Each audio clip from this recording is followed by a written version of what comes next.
Welcome back to Sledgehammer Horror, guys. I am Ken Sledge, and let's talk horror. Now, today I am joined by the amazing Mark A.C. Brown. Mark, how you doing today, man? Yeah, not too bad. Not too bad. Just got off a train, so a little buzzed, but yeah, pretty good. Pretty good.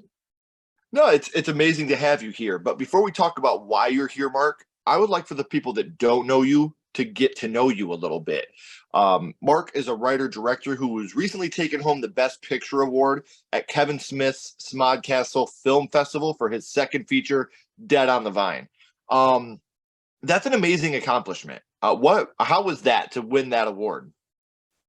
It was fantastic. It was one of those life moments because Kevin Smith's been one of my heroes for 20 years. Since Clark, since Chasing Amy and Dogma, and so to get selected for the festival was great. Then to get to meet him on a number of occasions at the festival was made it all worth it. And then to win Best Picture and a couple of others, then it was just the cherry on the top. Really, it was fantastic. It was a great festival as well. Loads of So, nice people. what can you tell us about Dead on the Vine? Obviously, spoiler free. It's fairly new, but can you give us like a little synopsis on what it's about? Yeah, it's a thriller. It's kind of set on a vineyard. It's about these two guys, mysterious dudes who are on their way out of a lovely little seaside town in the middle of the English countryside. One of them has an epileptic fit and causing them to pull off into the nearest place, which is a vineyard owned by these two women who are about to put on a business saving wine tasting event. And so they interrupt this situation, obviously. And the one who had the fit is mostly unconscious for the first act. And then he wakes up and things turn a little dark. And and then lots of moral choices have to be made throughout. So that's vaguely it. No, and that's awesome. It's something new, something fresh. So, this is winning awards though is not something that's brand new to you. Your debut film Guardians garnered over 30 awards and nominations at fests around the world, and that's now available on Sky Store. And guys, I have those links down here in the description as well. But as a writer, you have won Best Script at fests such as NOLA Horror Film Festival, Genre Blast, British Horror Film Festival, and you've placed in the top 10% in the Nichols Fellowship. And you are developing a new script right now, Limpet, which is currently in development at Recoil Films. So, do you know about when the public will get to see Dead on the Vine before you start working on Limpet? Um, Hopefully not too far in the future. I mean, with Guardians, it took us like 3 years to get it to screen, and it's been a lot quicker with Dead on the Vine. From the post production took ages, but the sales element, we've had not a lot. We've had a number of offers already, some via the Kevin Smith situation.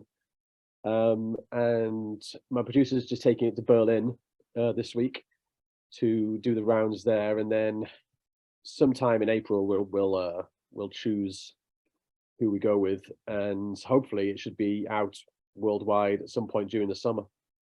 That's awesome, man. Congratulations. And the best way to stay up to date on when that becomes available is to follow them on social media. So I got all of Mark's links down here in the description, so you can follow everything to stay up to date on everything he has working on, from that to Limpet. So I don't know if I'm saying that right, Limpet. With that, can you kind of give us a brief synopsis? I know it's a script, it's currently in development, but can you give us any type of synopsis on that?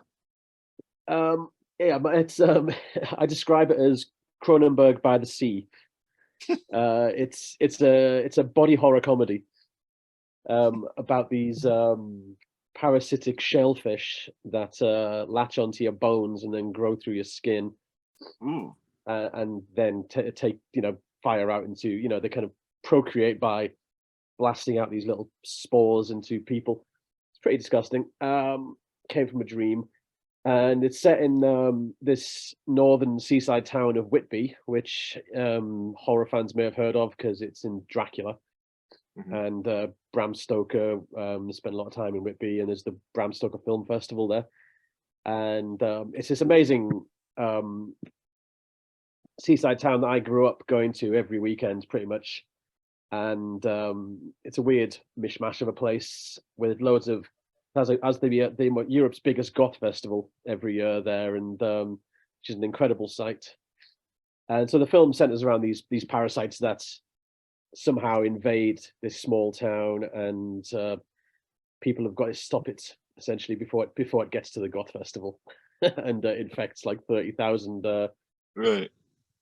goths and stuff. So it's a funny, it's much funnier than Dead on the Vine. Dead on the Vine's got a dark humor to it, but Limper is an out and out horror comedy. Okay. Well, I can't wait for it because horror comedy is my jam. That's my favorite subgenre of horror is horror comedy. So I can't wait to see what you have cooking up for us. So, but here for a second, man, Mark, in order for you to write horror comedy, in order for you to make these horror thrillers like Dead on the Vine and be nominated and win all these awards in horror, horror had to start for you somewhere.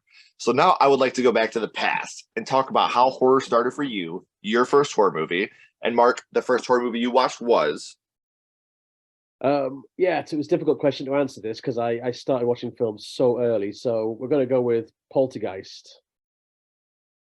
What an amazing film. And I've said it numerous times, may be in the top 3 PG horror films of all time. So do you remember about how old you were the first time you had seen it? Yeah, I think I was like 6, 7 years old, something like that. I was very young, and so young that obviously the special effects looked amazing and high art at the time. Well, But I'm not gonna they lie, man. I still love how I would take these type of practical effects and the way they've aged over an aged CGI any day of the week, absolutely, man. So I absolutely. No, well, I mean, we're and looking at. it's a movie that really has stood the test of time. I mean, people are still talking about the impact that Poltergeist has had, not just on the horror genre, but in pop culture altogether. I mean, how many times have we seen the spoofed in so many different things? And do you remember who you were with the first time you had seen Poltergeist? Yeah, I was at my auntie's house, and so I'd go over to my auntie's every Sunday, and we'd always watch a film. So I watched loads of inappropriately too old for me films when I was so young, and I sent you a list of them before, didn't I? I was like, so it was Yeah. Jaws, Deliverance, and Mad Max, and all these things. Like, so I was like 5, 6, 7 years old, and getting this steady diet of gore and disgustingness. So yeah, Love it, man. But it's obviously shaped who you are today. So it's obviously worth it. And to your auntie, thank you for getting him started down the right path. Um, Poltergeist, like I was talking about a minute ago, not just in the horror genre, but in pop culture, it's very, very influential. And there's a lot of scenes that have really, really stood the test of time. But do you remember which scene it was from Poltergeist that affected you the most? oh, there's so many. I think at the time it would either be the face peeling scene, which I just couldn't believe was happening before my eyes. It was so disgusting and visceral, and I was like, oh my god. And either that or the tree swallowing. Yeah. I mean, now as an older guy, now it's totally different scenes that get me because it's all about the family and the dynamic and the emotion. Because I find it completely truthful and real. It's amazing. It's one of the best family dramas ever, I think. Oh, But yeah. yeah, as a kid, it was definitely the big tree and the face peeling, I think. Mhm. And it's amazing how I've talked about this before. It's amazing how movies can affect you in one way as a child and in another way as an adult when you have a family. As a child, obviously, you're looking at it through the scope of the children and what the children are going through because those are your peers. As a father now, of 3 children, I look at it through the scope of the dad. What am I going to do to protect my children? So it's amazing that other people feel that same way. You can watch a movie when you're 10 and watch it again when you're 30 and have 2 completely different viewings of the exact same movie. And I think that's what film is all about, the growth and the learning of the art. And Poltergeist is also a movie that not only has a lot of effective scenery, but a lot of beautiful scenery as well. So what would you say your favorite scene from Poltergeist is? Um, I think it's the bit where I think that what gets me these days is it's the bit where they hear her calling from the other side for the first time, and the mum starts crying, and it's just such an emotional, beautiful scene, and Mhm. it totally just rings true to me. This whole the whole family, and so it absolutely kills me. And anything with Craig T. Nelson in though is that Yeah. in that film is his anger and his love and everything is just it's so perfect. But I think He's the especially when stereotypical 70s, 80s dad in this movie. yeah, definitely, definitely. He Yeah. definitely that's so funny. And it's funny because as a kid I didn't realize that they were smoking weed when they were in the bedroom. They're rolling the weed. Yeah, Like I I've had no never idea. I watched it as an adult and I was like that Leonardo DiCaprio meme. I was like, oh, like I know what they're doing. Yeah. So it is a movie that now is part of a franchise. At first we had a trilogy. We had Poltergeist 1 through 3, then we had the remake. Since it is part of a franchise now, I always ask the same question. Which movie in the Poltergeist franchise is your favorite in the franchise?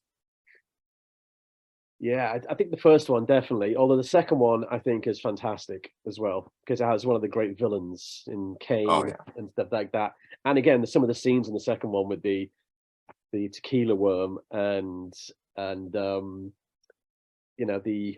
horrible bit at the end with the spear and was it with Will Sampson, isn't it? Is the actor Yeah. and it's just again I love the sequel. I thought it was great and but I think the first one just gets me. When I think of family dramas, I think of Poltergeist. I don't think of ordinary people or I think of Poltergeist. Right. And I don't blame you. And I'm one of the few that loves part three. I think three is my favorite in the franchise. I adore that movie so much. Three's good. Three's good. It's got like Tom Skerritt, isn't it? And because Tom Skerritt reminds me so much of my stepdad, and which is a good thing. They're both good guys. Right. And Tom Skerritt's always a safe presence in a film, I think. Yeah. Oh, absolutely. Now we talked about Poltergeist. Obviously, we talked about Dead on the Vine. We talked a little bit about Limpet. But what I want to do now is I want to throw a little bit of a curveball at you here for a second, Mark. Obviously, we know about some of the things you're working on. We know about your first horror movie, but now my little buddy Ghostface is here, and he has a question for you. What's your favorite scary movie, Mark? What is your favorite horror movie of all time? An American Werewolf in London, not the other one that shall not be named. Yeah, American Werewolf shaped everything that I've done pretty much. I feel like it's the perfect film. It gets everything in there: the horror, the comedy, the Love. drama, the tragedy, the love. It's got everything, and it's got the absolute craft of not only the special effects but the craft of cinema. That John Landis has never been anywhere near that for most of his other films. For the direction, the cinematography, the action, the editing. It's just an absolutely perfect film, I think. And so I put that literally as my top three films of all time, not just horror films. It's absolute. I adore that film. Like you talk about amazing practical effects, amazing score. The movie's funny. It's genuinely funny. It's scary. It's heartbreaking, and it's fucking smart. Like every time that we're seeing, like with David, like he's deteriorating. Like his mental state is deteriorating, and every time we see Jack, he's deteriorated a little bit more. He's not your typical ghost where he just looks the same. He's all like, so it brings up the question, like, is he seeing Jack or is he just his mind deteriorating at the rate that like there's so much that goes into American Werewolf that I could talk about all day. Best practical effects ever too. Absolutely adore that movie. Absolutely. And Griffin Dunn is, since that film, one of my favorite actors ever. So much so that I named my son Griffin. That's awesome. And I think in a different world he would have got a best supporting actor Oscar for playing Jack. Just the impact, the nuance he brings to a part, even when he's a puppet at the end, it's still you still feel this sadness and this humor. That's it. I think the minute he shows up the first time, he's like, "Hey, you gonna eat that?" He's like, yeah, what? it's so good, man. Again, it's a movie that I absolutely adore. So I do want to thank you again, Mark. But before I let you go, we always end these with the same question.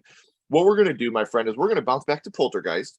And what we're going to do is rank this movie on a skull count. Now, we're not judging it on acting, production, score, direction. I got to have you take your writer and director hat off here for a second because we're not being critics either. What we're going to do here, brother, is we are going to rank Poltergeist on how much it affected you on your first viewing. So 0 skulls being not effective, 5 being extremely effective. You can use half and quarter skulls anywhere in the middle. Mark, what would your ranking of Poltergeist be? Oh, definitely very high. I mean, 4, maybe 4.5, I think. Mhm. I think American Werewolf would get the 5, and some of the other films maybe, but, like, I think Poltergeist is, I would say 4.5, because I feel like it's just shaped so much of my what I it set the standard for Yeah. caring about characters in a horror film for me. And so, like, so many of the films, like, where they're just these characters are so disposable, they don't grab me, whereas Poltergeist just stayed with me forever. Right. And so, yeah, I think 4.5. Let's give it that. And maybe if you never watched that movie, we wouldn't be having this conversation right now. Butterfly effect. We don't know the type of people we would be without our first horror movie. So I said it at the beginning, guys, but I'm going to say it again. All of the social media links are down here in the description. So make sure you're following on social media. Make sure you're checking out Guardians. I do have the link for that down in the description as well. So, Mark, please don't go anywhere. I got a couple more questions for you.